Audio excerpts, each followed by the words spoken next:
What's up, family? Welcome back to the Stop Sinking Show.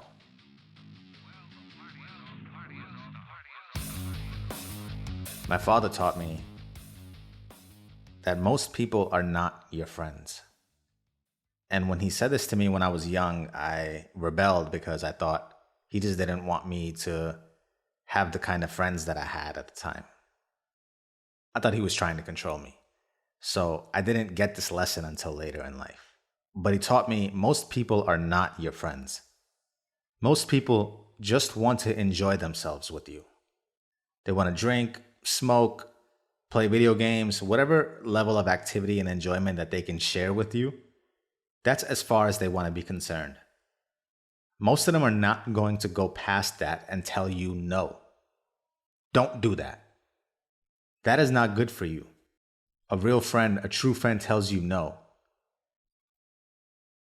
They get in your way and they tell you that is not good for you. Most people that are not your friends either won't take the stress enough or even spend that much mental energy on what you should or should not be doing. And if they do at least that, just spending mental energy, they might just judge from far without ever bringing it to your attention. They might just talk about it instead. They might just talk about you instead.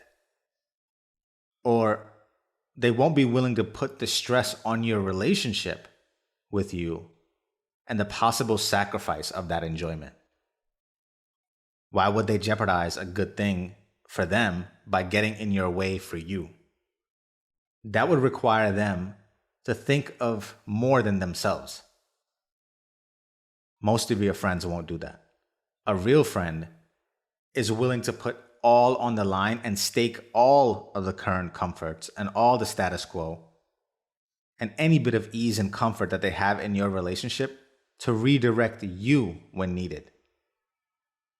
They will stress themselves for what is good for you, even if that means you push them away at first, even if that puts stress on your relationship, even if that means they lose out on that shared activity for a while that they enjoy so much.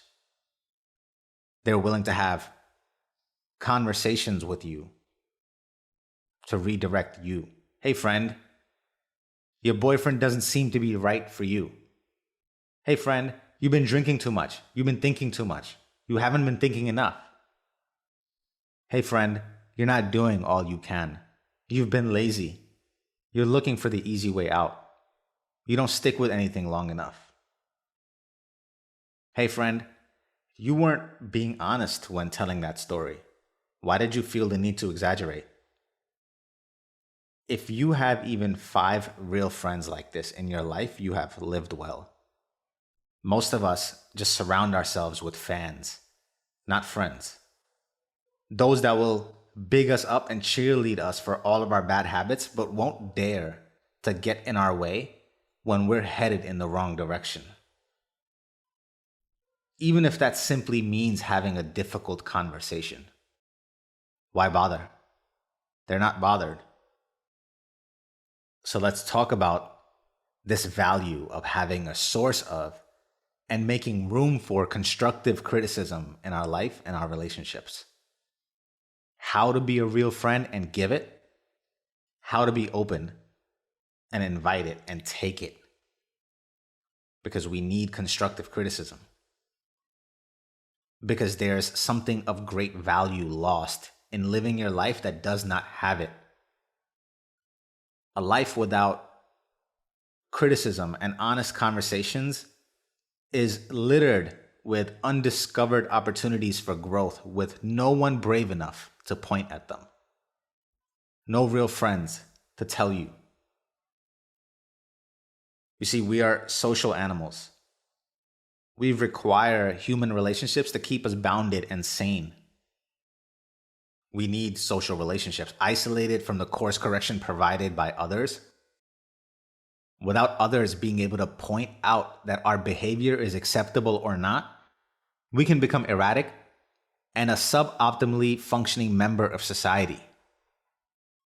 This is why by age 4 or 5, most children should have a degree of socialization, of socializing that encourages them to have acceptable behavior and learn what that is. We learn what is acceptable in play, so we continue to be invited back to play. Kids who don't learn how to get along with other kids at an early age have a difficult time in every aspect of life. Our animalistic tendencies are normalized through social relationships that create healthy boundaries of acceptability. They teach us. Isolated from this, we become disconnected from reality. We may have delusions of grandeur. You might overinflate your capabilities and accomplishments without having put it to the test because you're disconnected. You might exaggerate or lie or use people as tools to heighten your status. No one is there to tell you otherwise. Without the social element, we overweight and underweight importance of universally accepted norms. We don't know any better because we have no touch with it. We don't have the pulse on what is to even know better. You have no ear to the streets, no ground connection from your ivory tower, no perspective on your soapbox. We need social interactions. We are social animals. And the boundaries that they provide have many benefits. There are many benefits to honest conversations, the criticism, the adjustment, the learning of acceptability, and the invited discourse that brings into our life, the adjustment that it forces us to make.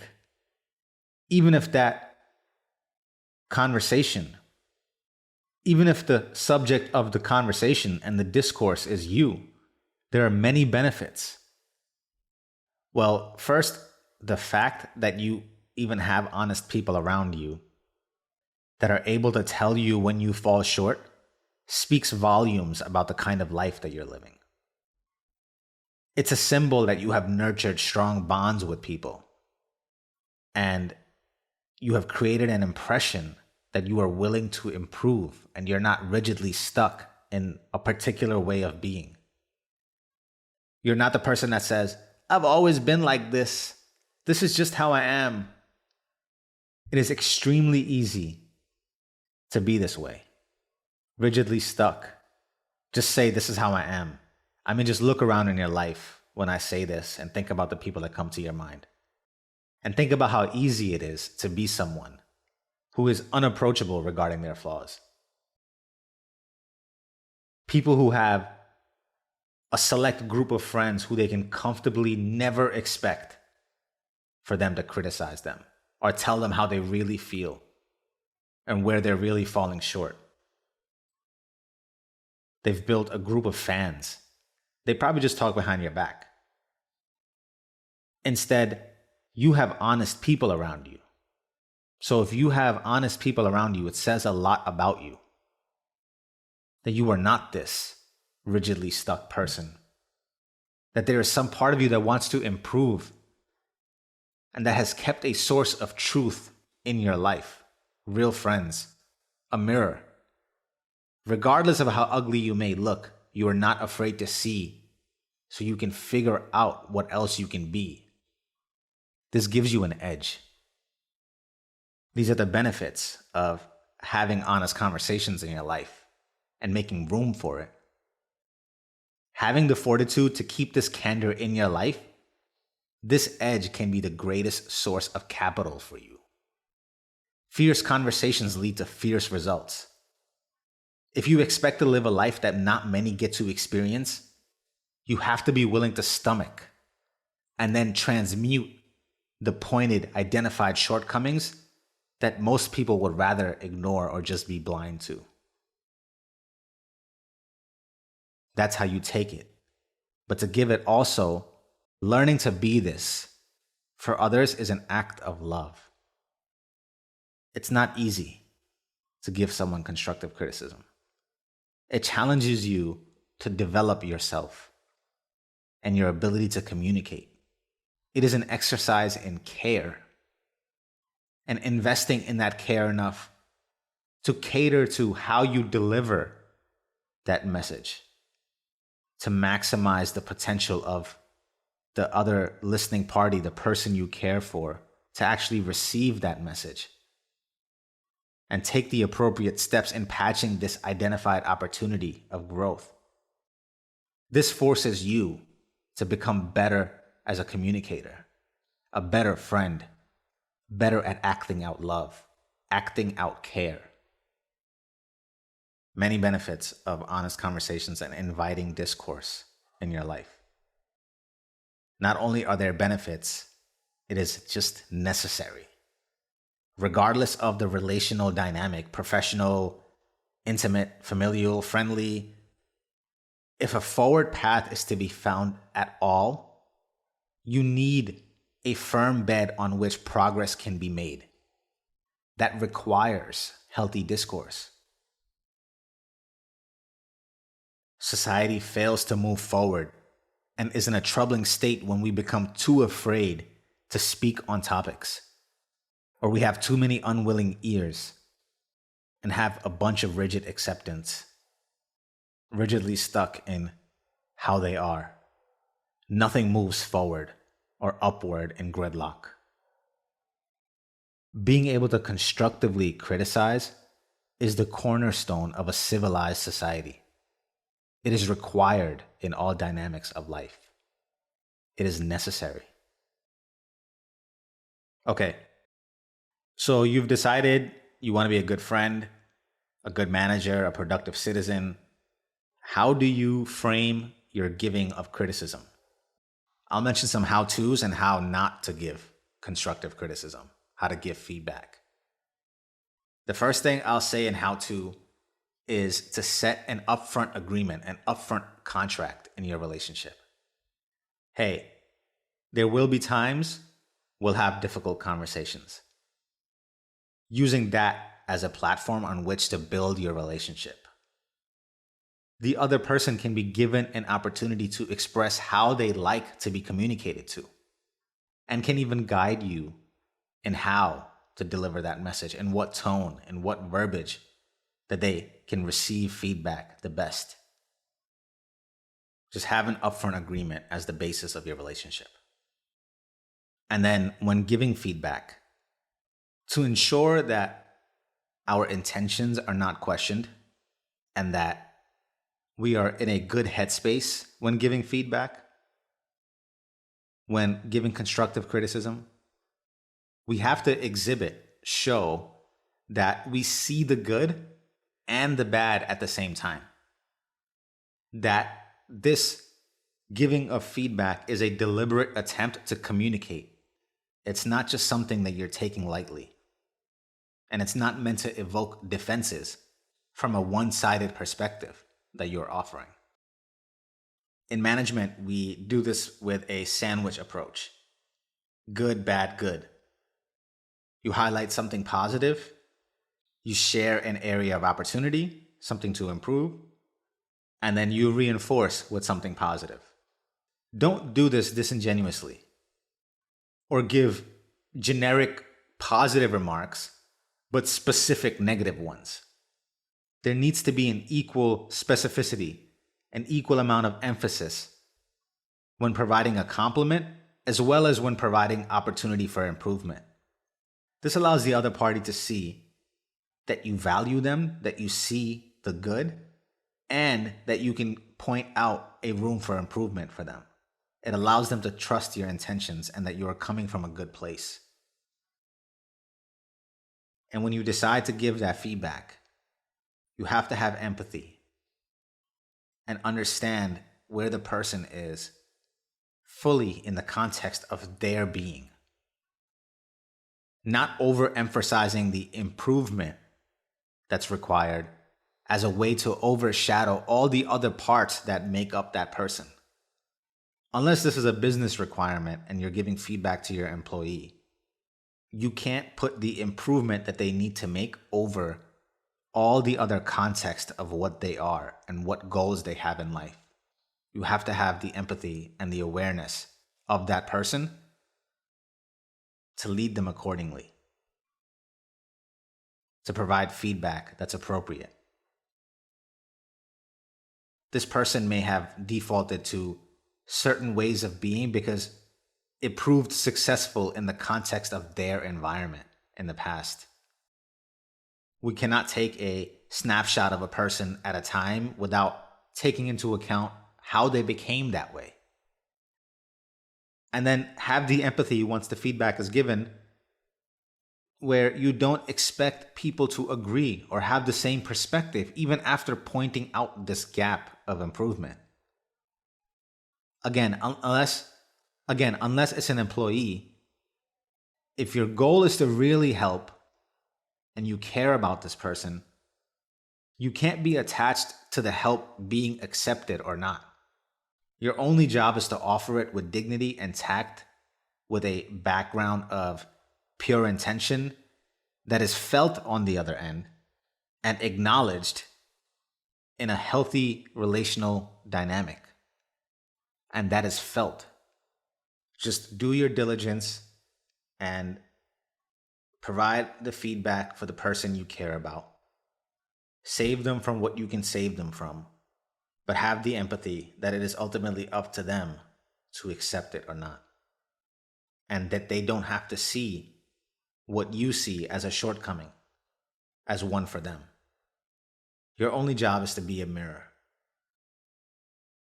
And a mirror doesn't only see where to improve. They also catch them when they're good, when everything looks good.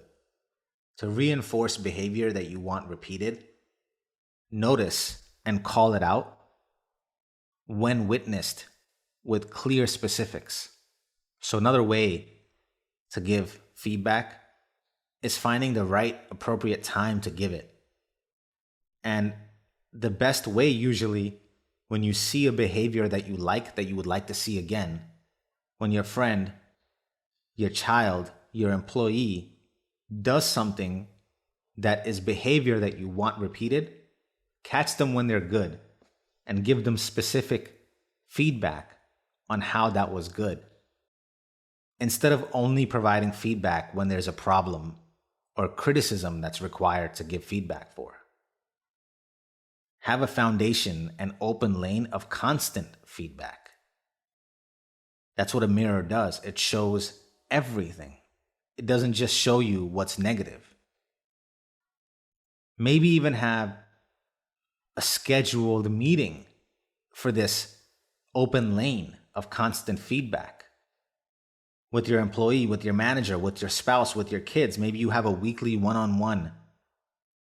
That's a sacred, dedicated time that serves as a basis to air out all grievances, questions, concerns, opportunities, and wins even. A time to be a mirror.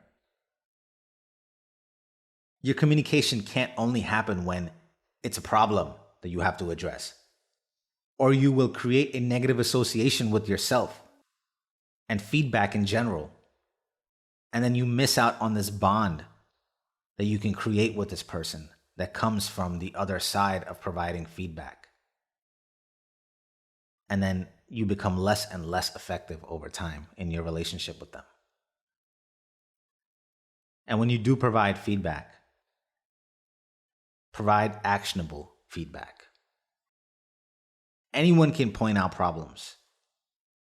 Anyone can focus on problems. And I'm not saying you have to come with a solution, but the goal should be to find one. Even if presenting the problem is an invitation to further conversation, where you together find a proposed solution. The point is to be focused on being solution-oriented. It does no good to play the blame game and identify the faults and who is at fault, or to dwell on the actual fault itself. The fault should only serve as minimally as possible to point at an aimed direction away from it, not for the fault to be a source of pain or shame. Keep it focused on the action that they can take next and how they can move forward from the problem we identified. Those are some ways on how to give feedback. And let's talk about how not to give feedback. First, I'll say The worst advice in the world to give is the one that wasn't asked for. Your greatest intentions will cause resentments. You may want the best for someone, but unless you know that there is a contextual open lane and willingness for that person to take the feedback as constructive in the first place, I wouldn't offer the feedback. Unless it's an employee and you have to, it's a business requirement. Because instead, your intention to make them better might cause them to harden up and create a negative association with future instances of feedback. Or maybe even negative association with the thing that you want them to improve. Of them wanting to even try to improve it in that area in their life. If you care for someone, you don't want them to have trauma and shame around their area of improvement. One of the worst things you can do when giving feedback is not having built your place in that person's life to even have the ability to give that feedback for it to be well received. A prior relationship of trust is required. You have to have done the work to earn the place which makes it possible for feedback to be well received. Every time it's not well received, every time I'm not getting the best of someone, I always try to remember that this person is someone's husband, someone's wife, someone's daughter, someone's son, and that there is someone who experiences their best side. And if I don't get that best part of them, that I have not done the work or earned the right to reach that part of them yet. All feedback requires a background of work done on the relationship, or else, why else would anyone even listen to you? No one cares what you know until they know that you care.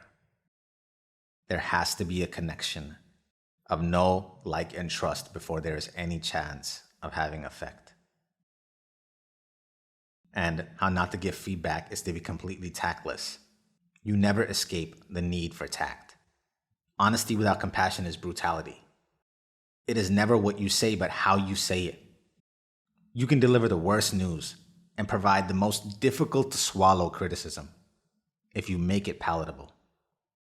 This is a skill. It does not come naturally. That's why we talked about developing. If you care and you take on this task to give feedback, you have to develop yourself. Most people avoid conflict and difficult conversations because they are severely undeveloped in this skill. Most people don't learn how to semantically phrase their needs or opinions to accomplish the goal. This is what poor socialization looks like. Not having learned how to play with others without either being a tyrant or a slave. Never having learned the art of negotiation. And regardless of how good you are at negotiation and delivering feedback, there are always post-criticism steps that are important to take. After you provide feedback, you might feel bad. Unless you're a total psychopath, telling anyone that they have room for improvement is not a comfortable thing. You are pointing out where that person might fall short, the gap that they need to make up, and that is a loaded conversation that carries in it work required and judgment on your part. For it to be effective, for your opinion and your criticism and feedback to be accepted and well received, everything from your assessment to delivery to post-delivery steps in restoring balance is important. After you give feedback, one of the post-criticism steps to take is to reconnect. We have to reconnect. After any instance of feedback given, it helps to restore balance and friendliness back to the relational dynamic. You may end that session by first asking, hey, are we okay? Could I have said anything better? Is there anything you'd like to share? And then changing the topic genuinely and connecting on something else for a period of time that almost lets your body forget this tense feeling of criticism that was in this moment that just passed. This creates a positive association with tense conversations. That it doesn't have to make things awkward or put your relationship at risk. That there is still a safe space, safe place that existed prior to the conversation. You have to reconnect. Those are ways to give and how not to give feedback. Provide constructive criticism. And if you've decided that you are on a never-ending path to growth and that you are on a life mission to identify and develop your deficiencies, then you want to learn how to best take constructive criticism. And one of the best ways to start is just to assume that the other person has something of value to tell you. If you are on a mission to be better every day, assume that the person on the other side automatically has something of value to tell you.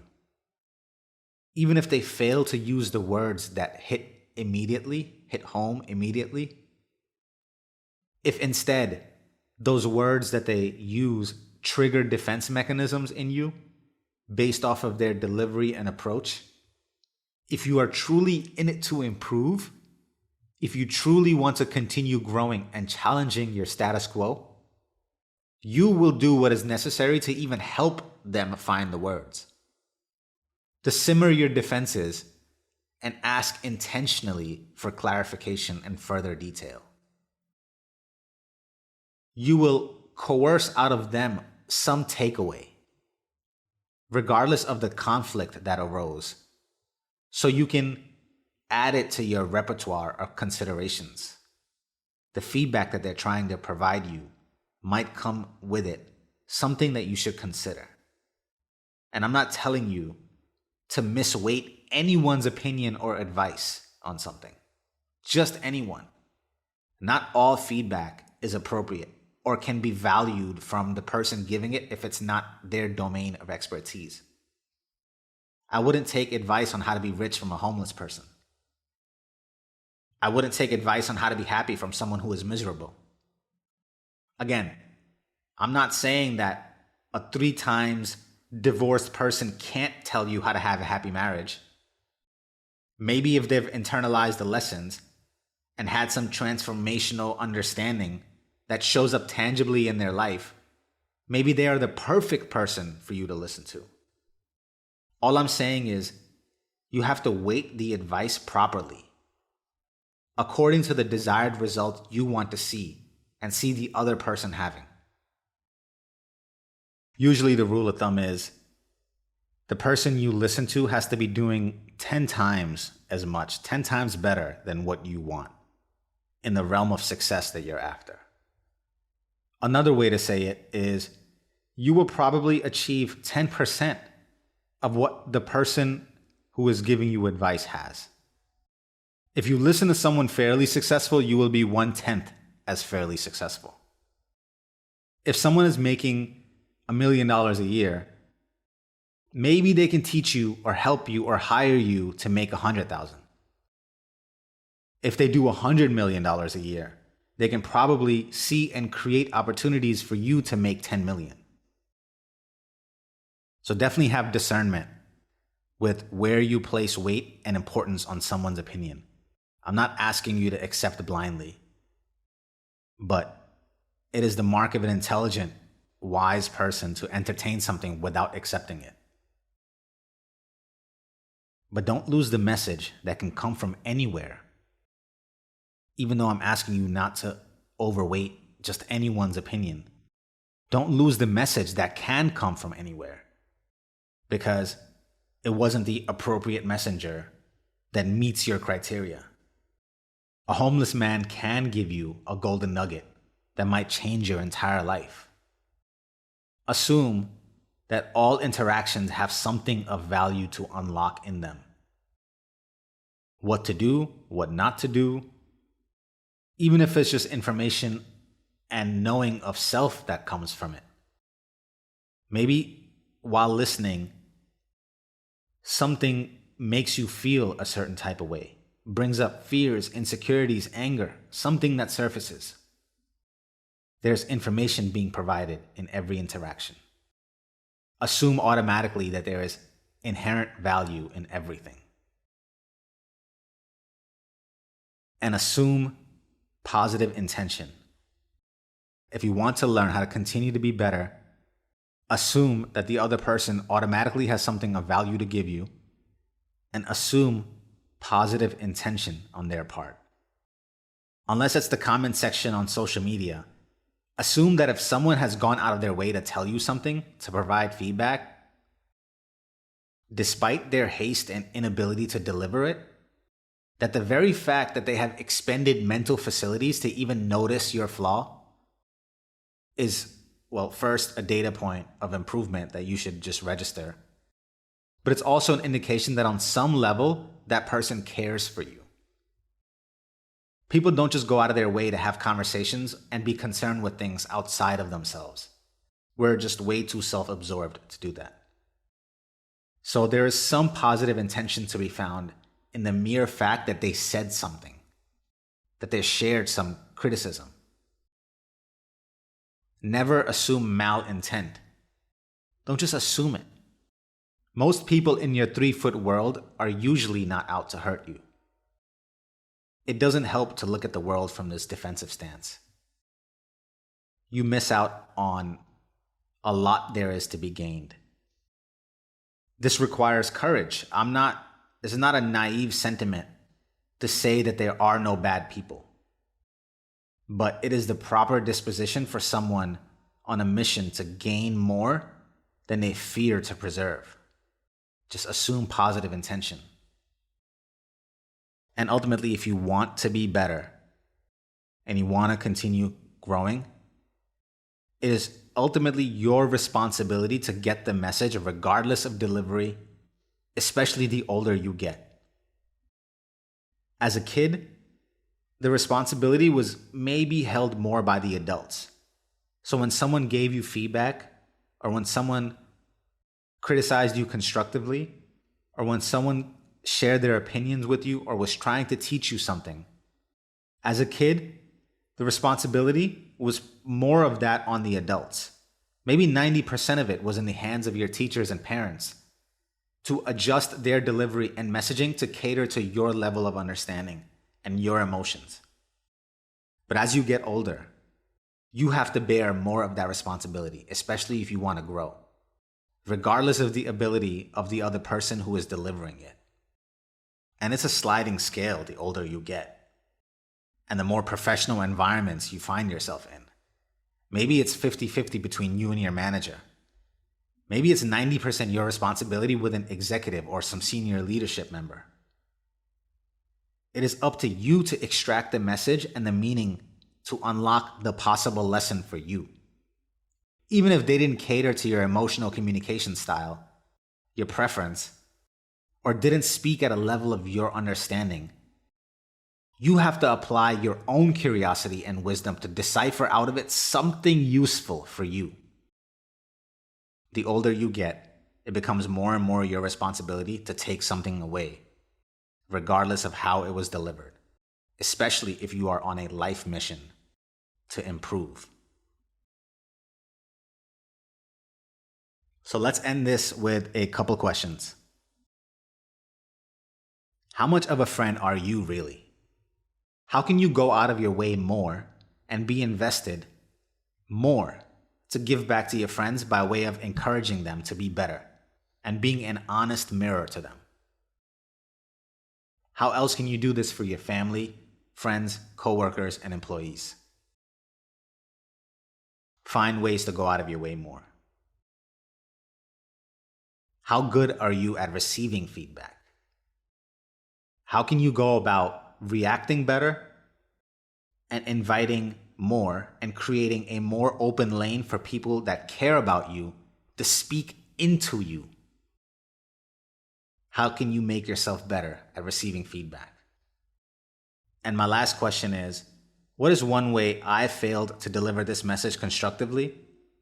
In all the ways that I failed to hit home, but despite that, and despite which you will still do the job anyway to find takeaway of at least one thing to improve.